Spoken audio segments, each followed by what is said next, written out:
cosa más increíble que hablar con otros y conspirar.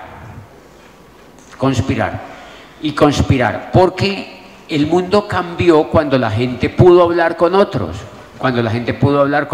El mundo empezó a cambiar cuando toda la creación que existe hoy en día, todo el avance de la ciencia, de la tecnología, lo que el mundo está puesto en escena hoy en día, se dio porque la gente en últimas conspiró unos con otros y se daban ideas y empezaron a hablar y a cuestionar lo existente. Demasiado importante cuestionar lo existente, porque al cuestionar lo existente mejoramos o empeoramos.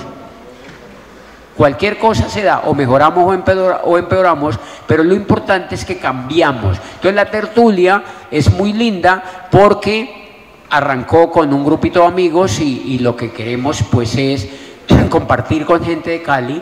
La idea el mecanismo que usamos es que nos reunimos todos los martes a las 7 de la noche bajo un pretexto, y es leernos un libro. Nos leemos un libro, nos metemos cada mes un libro nuevo a la cabeza. ¿Se acuerdan que el Ministerio de Educación hace muchísimo tiempo tenía una campaña sobre esa que se llamaba Métete un libro a la cabeza? Era una campaña súper bacana porque era una campaña muy dirigida a los jóvenes y decía métete un libro a la cabeza, como que alguien le decía como métete otra cosa. Entonces el comercial decía no, mejor métete un libro a la cabeza. Y me gustaba muchísimo ese comercial, y eso es lo que estamos haciendo. Cada mes nosotros nos exigimos meternos un nuevo libro a la cabeza, y lo hacemos desde la coherencia, porque hace muchos años, 18 años más o menos, pues un día estábamos sentados en un puesto, hicimos lo que la sociedad nos dijo, que era vayan, estudien una carrera, consíganse un puesto y esperen para jubilarse, busquen contratos con los políticos, ganen lo que puedan y esperen envejecerse y jubílense. Ese fue el plan que nos vendieron los vecinos, los papás, los profesores, la televisión, la sociedad de afuera. ¿Alguien le vendieron ese plan? Pregunta, ¿se podía conspirar contra ese plan? No se podía conspirar contra ese plan, porque el plan era aceptado socialmente. El profesor ya lo había hecho realidad en su vida, él había estudiado algo, se había conseguido un puesto, ahora ganaba y estaba esperando envejecerse para morirse. Y él ahora entrenaba a los muchachos. Entonces no era válido que un muchacho levantara la mano y que dijera, eso me parece muy chimbo, porque el profesor le formula unas pastas. El profesor inmediatamente lo detecta como un niño inadecuado, como un niño que no funciona. Entonces por eso nunca tertuliamos. La educación se volvió una vaina tiesa donde la gente iba y se sacaba un título para ver cómo se defendía en la vida con eso. Y por eso esto se volvió una sociedad bastante poco progresista, bastante atrasada, una sociedad pobre. Si ustedes se dan cuenta, vivimos en unos países muy pobres donde la gente, la riqueza solamente la logran la gente que conspira. Cuando uno pregunta, oye, ¿mi familia es rica? No. ¿Y por qué? ¿Cuántos ricos hay? Ni uno. ¿Yo voy a ser rico? ¿Qué te dice el coco? Que no. Y dice, ¿por qué? Eso es conspirar. Entonces, hace 18 años yo había comprado ese plan que ustedes han comprado y el plan que el mundo entero ha comprado, porque el mundo entero le vendió ese plan a los jóvenes y nos lo vendió desde que estábamos chiquitos. Por eso ustedes se dan cuenta que ser empresario es excepcional en el mundo.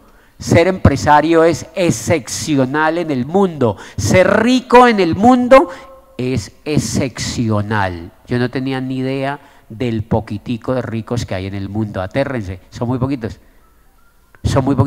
Los ricos en el mundo son muy poquitos, en todo el mundo. Usted puede ir a Inglaterra. Usted no se imagina el nivel de pobreza que hay en Inglaterra, porque en Inglaterra también le vendieron a la gente que estudie, jubílese y viva de una pensión. Como ahora no hay pensiones, entonces la gente vive del Estado. La gente cuando envejece ya no puede vivir en Inglaterra, ya tienen que ir. En Estados Unidos compraron el mismo modelo.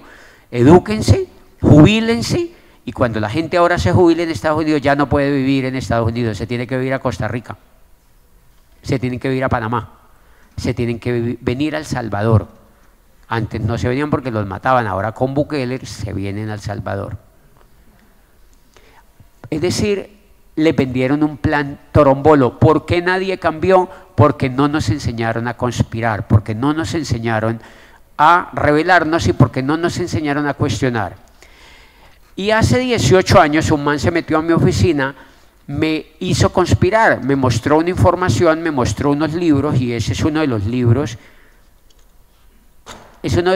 que tengo aquí esta noche, se llama Los Nuevos Profesionales. Este libro ayudó a conspirar en mi vida.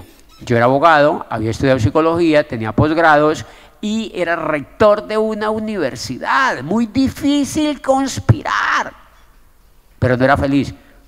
¿Por qué no era feliz? Porque era pobre. Y para mí, la felicidad, una de las paticas de la felicidad, tiene que ver con la riqueza. Una. No son todas. Yo creo que la felicidad es como una araña, o como un 100 pies. ¿Conocen los 100 pies? Oye, yo hace tiempo no veo un 100 pies. ¿Será que los acabaron? Antes se veían los 100 pies. ¿Se acuerdan de los 100 pies? ¡Qué bicho tan raro! Eso no tiene 100, tiene como 500 pies.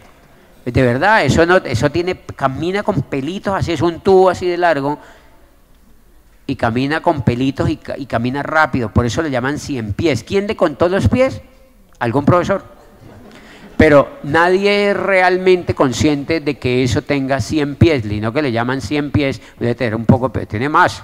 Yo me acuerdo de niño, yo veía el 100 pies y tenía muchos pies. ¿Pero por qué le decía? Ah, ok, entonces no es una araña. La felicidad creo que es un 100 pies, pero uno de esos pies tiene que ver con la riqueza, y creo que de pronto varios. Tiene que ver con el dinero, tiene que ver con la economía, tiene que ver con la finanza. Creo que algo neural de la felicidad tiene que ver con eso, y eso no nos lo enseñaron. Y eso no nos lo enseñaron en nuestras culturas. Por eso no hay que tenerle miedo a hablar de eso, y por eso no tiene que tenerle miedo a debatir eso y hacernos preguntas sobre eso. Entonces este libro cayó a mis manos hace 18 años y yo me lo leí y me volví súper fanático del libro y aprendí una de las cosas más increíbles que pude aprender en mi vida, tan poderosa para los nuevos que nunca han oído esta vuelta, tan poderosa, que lo que leí en el libro me hizo ver una industria que la gente no la veía porque no se había leído el libro, seguramente, la gente no la veía porque había oído, era un chisme, la gente no la veía porque tenía una información muy rara y equivocada. Y yo me siento en mi escritorio y me leo el libro, capítulo 3, la búsqueda de libertad y de tiempo. La búsqueda de libertad y de tiempo. ¿Cuándo yo había oído esa palabra? La búsqueda de libertad y de tiempo. Y eso conectó con algo de mi niñez. Cuando uno es niño es libre, porque uno juega. Ah, a propósito, yo tuve una niñez muy feliz. Hace poquito, ahora en Navidad, alguien me buscó y me dijo, mira, que necesitamos que nos deje un aporte para comprar regalos a los niños. ¿Y yo a cuáles niños? No, a un grupo de niños olvidados que les vamos a llevar regalos. Yo digo, nada que ver. Déjenlos que usen su creatividad y aprendan a jugar. Porque esa fue la vida que yo tuve. Por fortuna nunca nos regalaron nada de regalos, no nos daban regalos. Porque nuestros padres, esa no era la cultura, vivíamos en el campo, nadie se daba regalos, a los niños no les daban regalos. Entonces nosotros lo que hacíamos era que arreglábamos un tarro de leche condensada. En esa época se usaba mucho la leche condensada. Es rica. Oh, pero es muy dulce. Es muy dulce. Hay que beber mucha agua después. E ir al médico. Y nosotros cogíamos la lata, la metíamos, clavábamos con mi hermano un palo en el piso que a propósito mi hermano está con nosotros ahora, por ahí lo vieron, él trabaja con nosotros, él vive aquí con nosotros, él convive con nosotros, su espíritu está con nosotros, no mentira. Entonces nosotros clavábamos un palo en el piso, le poníamos el tarro y le abríamos un hueco a una guadúa. Hay jóvenes que dicen, ¿qué es una guadúa?